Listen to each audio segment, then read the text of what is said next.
Doctor. How are you? Hello, everybody. This is so great. And before we begin, however, I want to just pay my respects to the people. Unfortunately, 2 are no longer with us. Brown University, 9 injured, and 2 are looking down on us right now from heaven. And likewise in Australia, as you know, that was a terrible attack, 11 dead, 29 badly wounded. And that was an anti-Semitic attack, obviously. And I just want to pay my respects to everybody.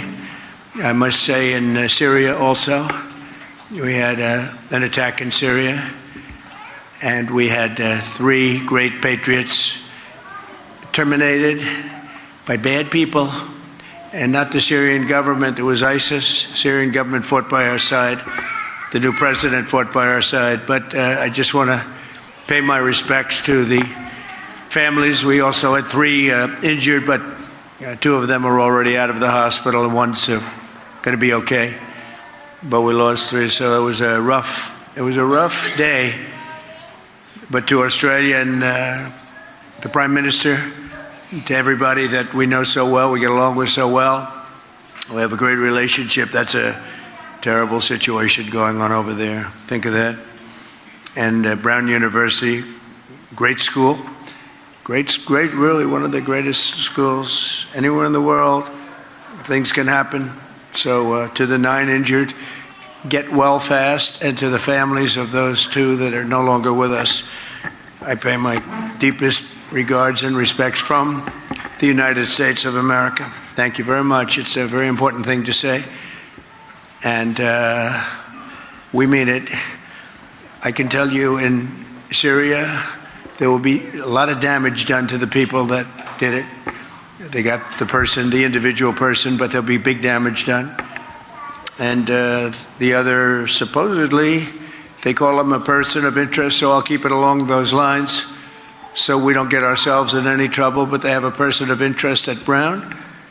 And in Australia, you probably read it's been a very, very brave person, actually, who went and attacked frontally one of the shooters and saved a lot of lives. So very brave person who's right now in the hospital, pretty seriously wounded. So great respect to that man that did that. But we're here for a different reason. We're here to celebrate Christmas and to celebrate, and I think today we can say loudly, we celebrate Hanukkah, because that was such a horrible attack. That was a purely anti-Semitic attack. And to really celebrate the new year, we have an amazing couple of achievements. We've taken in more investment money than any country has ever taken in by 4 times. There's never been anything like it. And I like to say that was because of the November 5th election, but and it was to an extent, because without the November 5th election, you would have had a president that didn't have the courage to use tariffs the way they should be used. And because of the tariffs, we've taken in more than think of this, $18 trillion. There's never been anything like it. As an example, the previous administration, Sleepy Joe Biden, took in less than $1 trillion in 4 years. We took in more than $18 trillion in 10 months. I'd say that's pretty good, right? I'd say that's pretty good.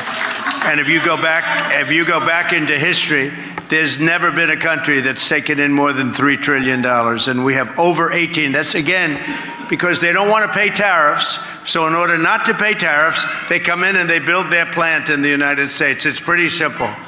And it's been pretty amazing, actually.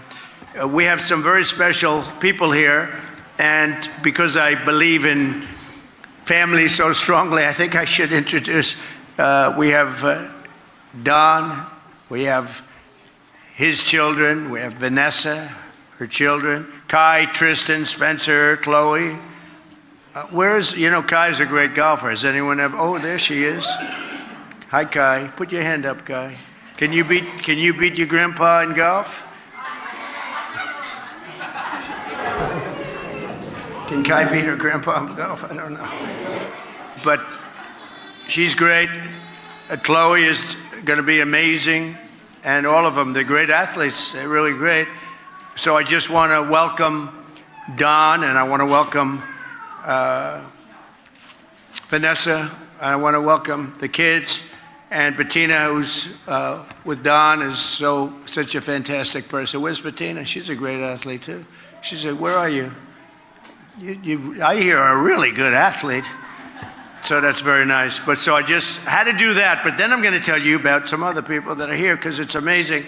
We have a man who just won the U.S. Open in golf. He hits a long ball, slightly longer than me.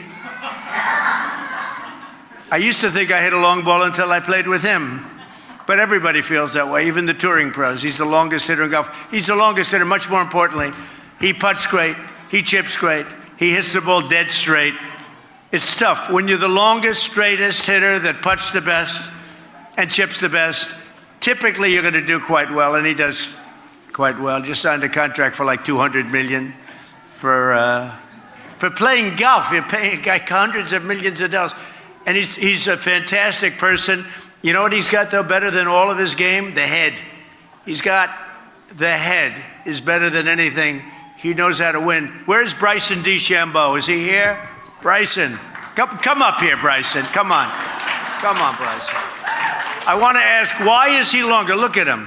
Now, if you rip off the jacket, you'll see the muscles are serious. But we don't have to rip off jackets. Come on up here. Say hello. Hi, Bryce. Great to see you, Mr. President. The current U.S. Open champion. Please. My goodness. Well, I did not know I was going to be coming up here today, but I got to say thank you. And what the president done in this term has been incredible, right? It's the greatest economy that we've ever had, and just to be serving on the President's Council of Sports, Fitness, and Nutrition has been such an honor. And the First Lady looks so beautiful, by the way. And I'll say, cheers to the greatest economy that we've had in a long, long time. And Merry Christmas to everybody. You kids look awesome down there. I think that when I was a kid, I never imagined that I'd even be up here. How is this even possible? So it's been a beautiful moment. I'm going to cry, actually, because I don't even know why I'm up here speaking. He hasn't cried in a long time. No, not since the. He's not a big crier. Not since the U.S. Open, but he makes other people cry. I got to tell you, what everybody's doing here is incredible for the country, and I got to thank the President of the United States. He is such an amazing human being. More importantly, as I've gotten to know him over the past decade now, almost. What he's done, not just for our country, but just for every single person that he goes and interacts with, is absolutely incredible. I can't tell you how many times I've been around him and him just look over to a kid and be like, "How are you doing? You're doing so great. Love you. Keep going forward. Keep growing in life." It's unbelievable what he does for families and for kids. And for that, I say thank you and Merry Christmas to you guys. It's so amazing. How is my golf game? His golf game, look, his iron play is actually probably better than mine right now. I'll tell you that right now. I can hit it a little farther, but he's a slightly longer. Just a little bit. But his putting has gotten really good lately. I played with Gary Player and Masa's son, of which he made so many putts when we played together for Gary's 90th. But anyway, he's a great golfer, better human being, and you definitely, we're all so lucky to have him as the President of the United States. So thank you, guys. Thank you. So Bryson, coming up the 18th fairway, needed a par to win the U.S. Open. He pulled his drive, which is a little bit unlike him, and he had a horrible lie. He was in a bush. This is not good because it looked like it was going to be a routine, but it's hard to finish. You know, winning is not easy, and especially with golf. So he pulled his drive a little bit, hit it about 360, but he pulled it, and he was in a bush. He chopped it out. It was actually an amazing shot. Many of the golfers, who saw this whole thing? Yes, right? I see all my friends are saying I saw it. He chopped it out of the bush, moved it forward 100 yards into a sand trap. So now he's 60 yards away. If you know anything about golf, that's the worst shot you can have. In fact, the pros don't even practice it because there's no way to figure it out. So he has 60 yards. What was it? 54 yards to be exact, I think. 54, or like about that. 54 yards. That's the worst thing that can happen. Behind the green is the clubhouse. If you go there, you have a 2-stroke penalty. You lose the U.S. Open. In front of the green is the worst bushes you've ever seen. So he has to either put it on the green or he's dead. So his caddy, who's a great caddy, wanted him to play way left and take 2 long putts and get into a playoff. Bryson said, no, we got to go for the win. He takes like an open-face 9-iron or wedge, which normally you wouldn't use. It's a very hard shot. And he hits it 4 feet from the hole. Now, for a golfer, they would say, that's not so good because they have to sink a 4-footer because they can't sink 4-footers. That guy can sink 4-footers. So he still had a 4-foot putt that broke a few inches to the right, which is considered harder than breaking to the left. He stood over the ball, hit it, went into the hole. He wins the U.S. Open. So that's called a champion's heart. So it's great to have you. You're a great champion. You won a lot of golf, U.S. Amateur, a lot of tournaments. And you know, you're just the beginning of your great, you know, your age is where they really become great. 31, 32 years old, that's when, if you look statistically, they do the best from 31, 32 to 40. Except for VJ. VJ won all of his tournaments from 40 to 50. VJ is the one unique player, right? He became great at 40. But you're at the exact perfect age, so great. You're a great champion. Thank you. It's great that you're here. Maybe I'll take a chipping lesson from him. He's a good champion. So I also want to thank Casey, I want to thank you for being here. James Blair, I want to thank you. Where's James? What a job he's done. You have your beautiful family, James? Yes, sir. This guy is so good. You know, I wasn't sure. He was very quiet, and I kept hearing he's very quiet. But I'd hear from other people he's a total political genius, but I didn't see it because he was always, I don't know what it was. Maybe he was intimidated by the office of the president. But I heard he was like this brilliant guy. I'm telling you, sir. And then they gave him a very high position. I said, he's so quiet. They said, he's not quiet, sir. Maybe he's quiet around you. He's not quiet. And that was 2 years ago. And you know what? He's not quiet. He's incredible. The job you've done. Thank you, James. Great. Is the other James there? Because you have 2 Jameses. They're both great. So I used to call him Big James and Little James. But the problem is he's not little at all. And I don't think people like being called Little James. But I meant it very affectionately. But Big James is like 6'7", and he weighs like 320. So he's big compared to almost anybody. So then I said, okay, I'll change it. I'll call him Big James, and I'll call him Brilliant James. But that's a real slight on Big James now. So I just keep calling him James, whoever comes. But you've done a great job, and I appreciate it. I know you're working on that situation for appointments, and that'll be great. Pull that off. Naomi, thank you very much from Bedminster. Naomi is here. She does a fantastic job, and I want to thank you.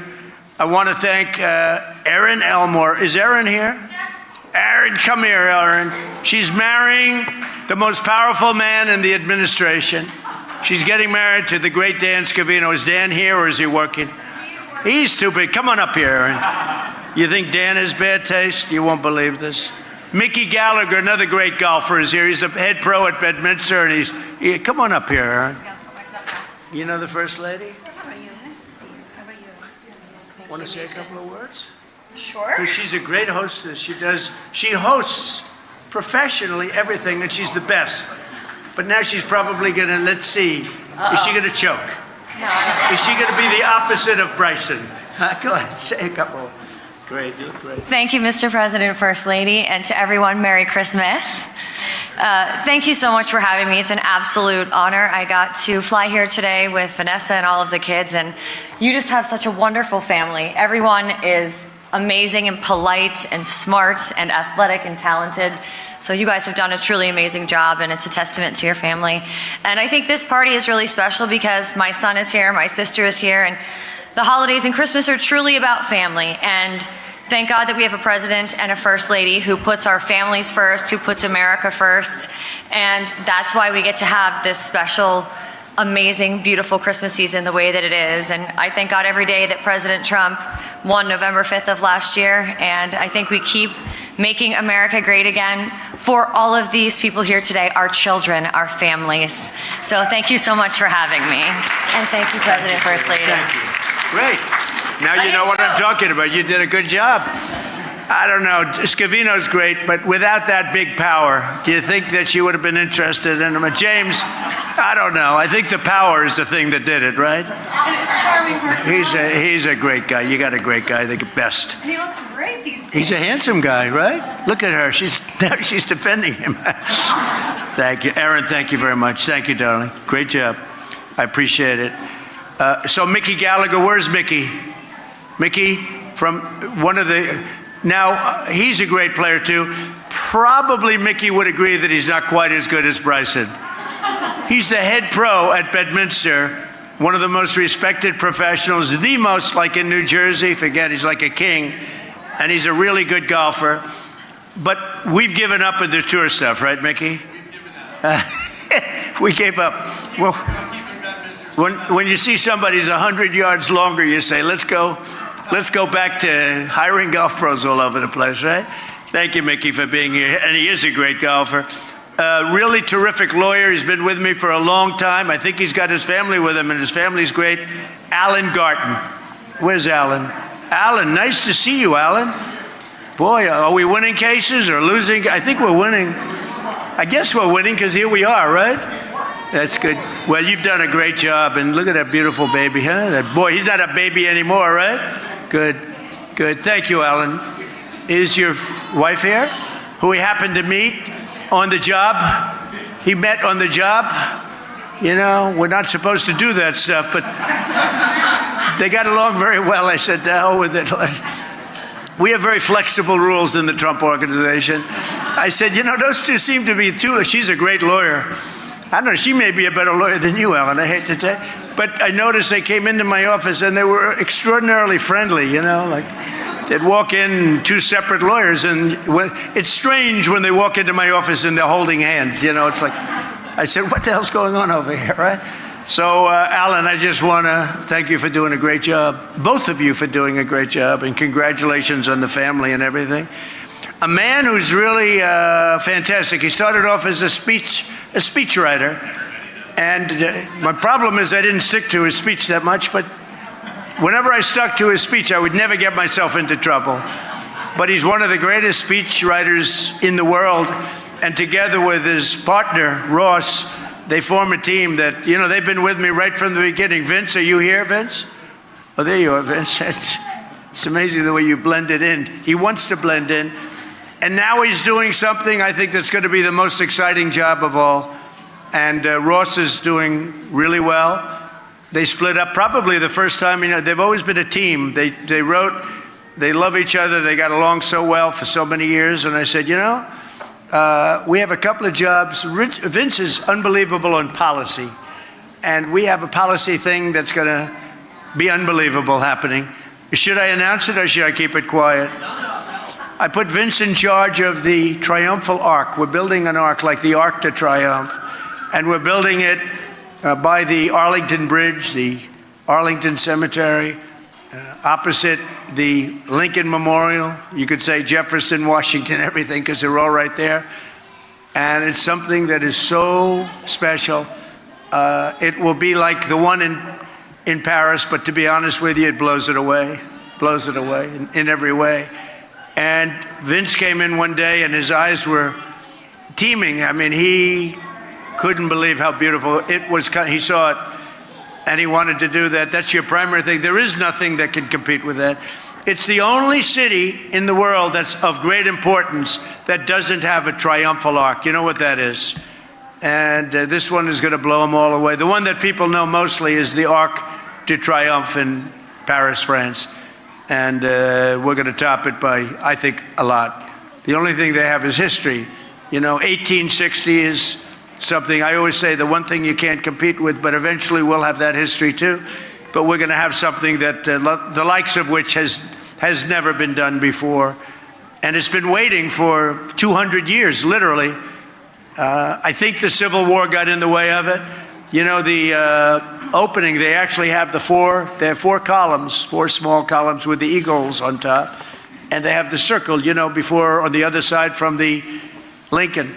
And it's so unbelievable. It's so unbelievable. It's been waiting for hundreds of years. And they were going to build on it a couple of times. It never happened. But it's a circle that's been waiting to have the ark built on it. And I think we're very far along. I think you might want to show it to the National Trust if you'd like. You might want to show it to a couple of people. Take a look at it. Because I've always gotten really along well with the National Trust. So take a look and show it to them and start. Maybe they give you some good ideas too, okay? But I'm proud of you, and I'm really especially proud of the job you've done. From day one, he and his partner, Ross, have been writing really great speeches, and I just wish I stuck with them a little bit more often. But we go on and off those speeches, right? And I think ultimately that's the best combination, right? So one of the greatest in the world, the two of those guys, the greatest. Then we have a man who, to me, this is the most interesting story. Boy, do you look like Ivanka. Has anyone ever told you that? I'm saying, is that Ivanka? Could you just turn around for the camera? Does she look like Ivanka? It's the most unbelievable thing. So I didn't want to take a chance. I say, is that Ivanka? You look just like Ivanka, which is a great compliment, actually. So we have a doctor in the White House named Dr. James Jones. Can I tell the story? And he's a great doctor, highly respected by so many people. He's helped so many people. I've had people come to the White House and they were so sick. I've had people come to the White House along with your partner. You have a lot of partners. You have Walter Reed Medical Center, which I think is the best in the world. They've seen things that nobody wants to see, right? They have, doctors have told me, if you can get out of here, you've seen it all. And that's why they produce some of the best doctors in the world. Well, Dr. James Jones is a great doctor. He was the White House doctor during the Obama administration and during the Trump administration. And I guess during a little bit of those two. Because we had somebody else named Doc Ronnie who actually got a glimpse of Obama in there too. Is that Doc Ronnie back there? No? Doc Ronnie did all three.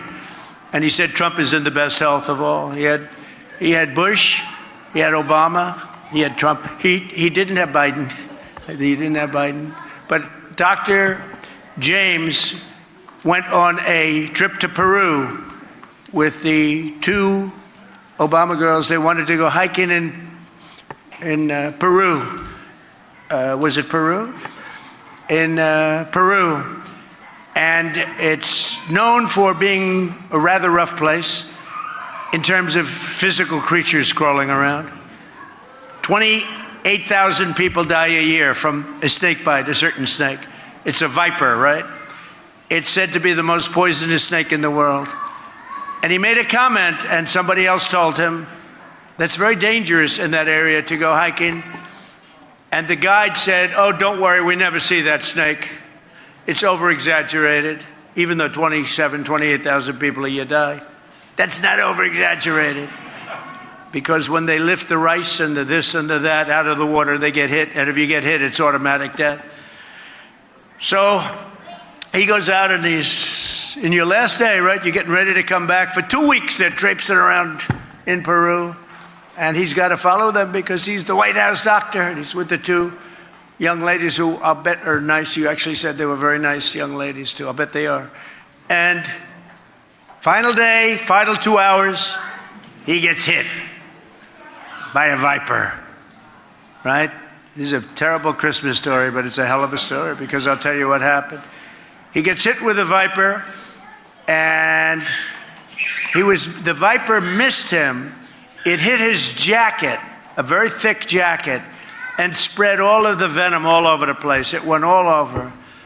But that wasn't good enough for the viper. The viper hit him a second time, and this time it got him on the arm. And so I think probably the only reason you made it, even though making it took him 2 years to make it, but they read him the last rites. He was gone on 3 different occasions. They thought he was dead. And, it takes only a minute.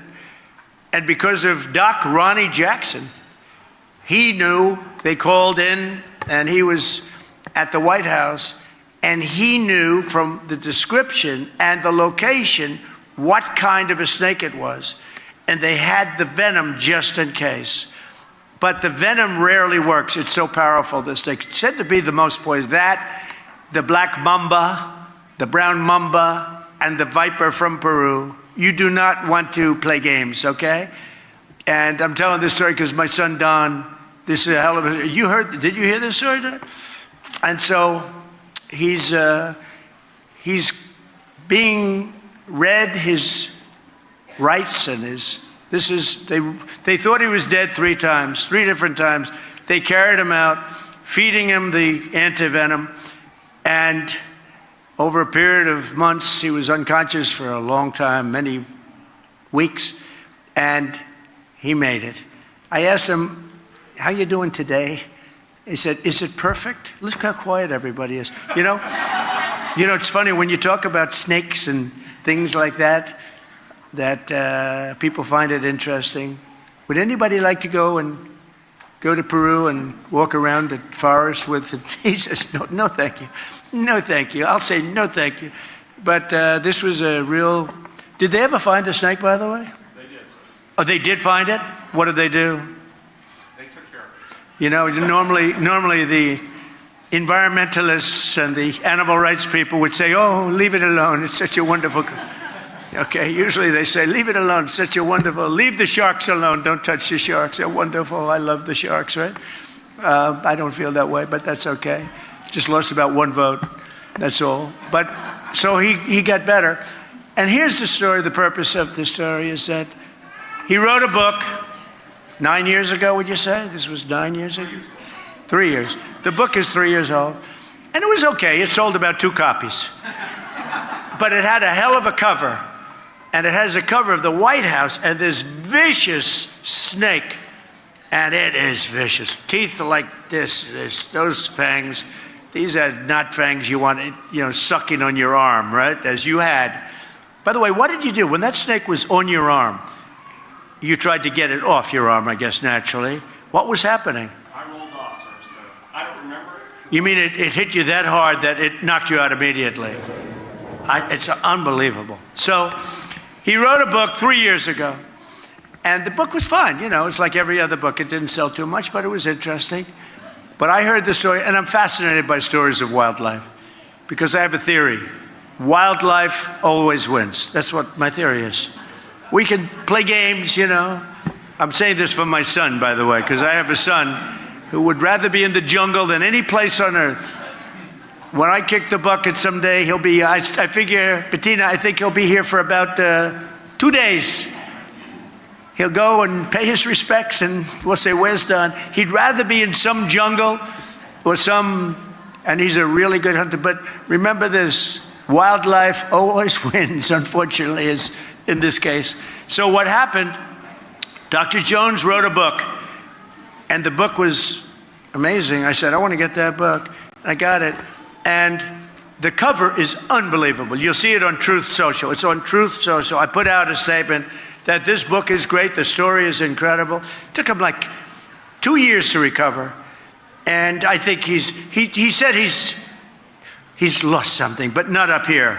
I don't care if you've lost something physically, but as long as the head is good. Did you lose anything from the brain? No, sir. Good, okay, then that's all I care about. I don't give a damn about the use of your arm. My wife might tell a difference. Your wife just, where is it? Oh, look at that, wow. She's back here somewhere. She's with my grandson. Where is the wife of Dr. Jones?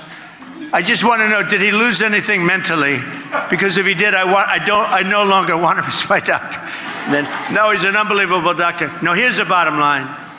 So you had this book. He gets a call 2 days ago. I put out a Truth Social yesterday. I've sold a lot of bestsellers, what I like people. I put it out, great book, picture of this viper coming like boom from the White House. And his publisher calls him, said, doctor, what happened? What's going on? He said, we're big into, did they sell 100,000? What's the number? 100,000. They sold 100,000 books. It's the #1 bestseller. Can you believe it? Did you know? It's the #1 best-selling book. Can you believe that? No. So now you're a best-selling author. Now he can quit the White House. But anyway, he's a great doctor with that was a terrible experience. I mean, you went through hell for years, right? And the power is incredible of animals. Power is incredible. You got hit, and we take a lot of respect. the chances of living from that stake are substantially less than 1%. And that's only if you have the venom. Even if you have the venom, you don't live. And this guy's living. But I have a feeling that first blow missing, I assume there was a lot less going in, right? So, but it just, he said the good Lord saved him. I can maybe say that too. Every once in a while I get that throbbing feeling. I say, thank you very much. You know, so we're in maybe a similar position. But you're a great doctor, and I appreciate it. I just think it's an incredible story. Go buy his book. But it's an incredible story. 100,000 books sold in a day and a half. That's incredible, right? It's an amazing story. I want to just explain a couple of things, and then I'm going to just leave by saying have a great Christmas. But our country is doing really well. We inherited a mess from Biden and the Biden administration. We had the worst inflation in the history of our country. The worst inflation in the history of our country. Prices were the highest they ever were. And what we're doing is bringing them down. We now have inflation is totally neutralized. We may get it a little bit lower. You don't want to get it too. You don't want deflation. Deflation is in many ways worse than inflation.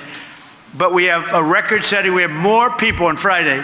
We had more people working on Friday than at any time in the history of our country. Think of that. Wages have gone up by more than inflation. First time that's happened in many years. We are doing great, and prices are coming down. And the Democrats use this word called affordability. They look at the camera and they say, what are you going to do for the affordability? They keep saying affordability. Well, they're the ones that caused the problem. Okay? They're the ones that caused the problem. That's all they're good at cheating in elections, very good at cheating. They're professionals at cheating. Because we won in 2016 by a lot. The election was rigged in 2020. We have all the ammunition, all the stuff, and you'll see it come out. It's coming out in truckloads. But then we won again in 2024 with an election that we call too big to rig. And we were leading big in the polls, but I said, go out and vote. You got to go out and vote. Make it too big to rig. And that's exactly, they tried to rig it, but they couldn't do it. It was too big to rig, too many votes. And we won every swing state. We won by millions of votes. We won the popular vote. We won the college, electoral college. We won something else by a lot. We won something else that was amazing, and that's called districts. So the country is divided up into thousands of districts. We won 2,750 to 525. That's why when you look at a map of the election, the entire map is red other than two little blue stripes along the outer edge. One is California, one's New York.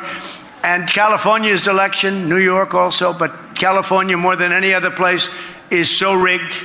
It's such a rigged election. You know, we won the Hispanic vote.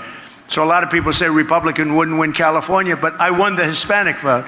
I won in Miami. Think of that. In Miami, I won the Hispanic vote. Along the Texas border, I won every single city or town touching the Texas border, and they're 85 to 90% Hispanic. We won the Hispanic vote. If the vote in California was legitimate, which it's not, they have 38 million ballots. Everything is mail-in voting. They mail out 38 million ballots. And they come in. Where the hell do they go and where do they come from? It's a rigged election in California because we would win California by a lot. And again, they feel they have the advantage with Hispanic. They don't, because I won Hispanic vote. So we did something that was amazing. We made a comeback, and we got the most Republican votes in the history of elections. We won Texas by more votes than anybody's ever gotten to this. Well, I did number 1, number 2, and 3. All 3 I did in Texas and Alabama and many other states. We won. In many states, we have the all-time record for votes. And it was just a great election. This was a great election. And you had long since recovered from the viper bite, so you acknowledge that this was a great, because I said, I want that guy as my doctor. And it's true. And your partner is so great. He's such a great guy. So I just want to say this was an amazing period of time. Our country has been turned around much faster than I thought. If you would have told me that 10 months in, we would have over 18 trillion with a T, not billion, but $18 trillion coming in. And they're coming in, that's all, they're building car plants, they're building AI plants, they're building everything. at a level that we've never seen, that no country has ever seen before. Now, I assume that's going to start. It's already showing up, but I assume that it's going to start showing up. I'll be picking a new head of the Fed soon. Our Fed person is absolutely, despite him, we have numbers that really nobody's ever seen, Vince, right? Despite him, we have numbers that nobody's ever seen before. We're fighting through him. And we'll soon have a good head of the Fed who's going to want to see interest rates go down. But we're fighting through higher interest rates. But the interest rates are coming down despite him. He's an incompetent person who suffers from Trump derangement syndrome, okay? It's one of those little problems. We have many of them.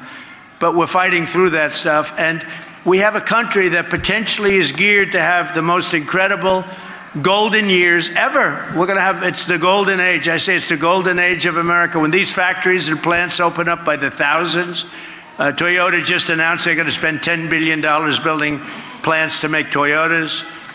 So they're coming from Germany, they're coming from Japan, they're coming from Canada. Many factories are coming in because they don't want to pay tariffs. Very simple. They're coming in and they're spending they're spending hundreds of billions of dollars. Our car industry lost 58% of their capacity over the years. They went to Europe, they went to Mexico, Japan, they went all over. They went to South Korea. And now it's just the opposite. They're all coming back. We have an age that's coming up, the likes of which I don't think this country has never seen. And I just look so forward to the results. You're going to see results in 6 months to a year. I think you'll see results. We've never had anything like it. Again, there's never been any country. China, wonderful. I have a great relationship with President Xi. China's never seen it. Nobody's ever seen it. And by the way, we're leading in AI by a lot. AI is a big deal. And we're leading in AI by a lot. And the big problem was electricity, but I allow our plants, in other words, all of these geniuses that are building a $60 billion plant, I allow them to build their own electric capacity as part of the plant, and that solved the problem with the old grid. So they're able to do things that nobody thought they'd be able to do. We're getting them very fast approvals, and many of those plants are right now being built. So we have things happening like nobody's ever seen before. We have a great country. It's a great time to have Christmas. And I just want to introduce a person who's very outstanding. She is a great person, a highly respected woman. Every time I make a speech, I see signs, "We love our First Lady. We love our First Lady. They love our First Lady." What can I do? I don't like it because I think they like her more than they like me, and I am not happy about it. I am not happy. We're going to have a discussion about this. But they love our First Lady. And you know, Melania did all of these decorations, and she's gotten great reviews. The first year she did the trees, that's right. The first year one, she did the trees, they were white, and they were so, snow, beautiful. And the fake news hit her hard. The next year, they were red, gorgeous red. They hit her hard. The next year, they were another color, they hit her. I said, "Baby, do me a favor. Do me a favor. Make the trees green. Let them just be green. They're so beautiful. Let them be green." Anyway, she has gotten the greatest reviews I've ever seen. And nobody has ever gotten reviews like this for the White House. I actually like the white ones better, but what am I going to... She has done a great job, and maybe I'll ask her to say a few words. She loves you all. Thank you very much. Good afternoon. Welcome to the White House. It's nice to see familiar faces. First of all, my thoughts and prayers go to the families of people who lost their loved ones around the world in this difficult time. We are celebrating here Christmas, and I'm thinking about them, what they're going through. So my heart is with them. I would like that you enjoy today the White House. It's a special place. And we have a Santa visiting today. I hope you saw him. And if not, go to visit him in the green room, the family's room, a game room. He's waiting for you. You could take pictures and maybe whisper to him what you would like to have as a present for Christmas. So enjoy the time. Wishing you a Merry Christmas and a very Happy New Year. and all the best to your families. Thank you. Thank you. And I just want to say, go. You're here for a reason. It's to celebrate Christmas and all of the holidays and the success of America. But we have the best chefs here. You are going to love that food, so go and get the food. Everybody wants to come to the Christmas party. I have made so many enemies because you can only have so many. And I've made so many enemies because I'm saying, I'm sorry, we're just not able to accommodate you. I don't necessarily say it myself, but our people do. And I think it's 10 to 1, Vince, 10 to 1. The 1 gets in and the 10 don't. This is not a good, politically, this is not a good thing, but you're here. The food is phenomenal. Go eat. Merry Christmas, Happy Hanukkah, and really have a fantastic year. We're going to have a great year. Thank you very much, everybody. Thank you.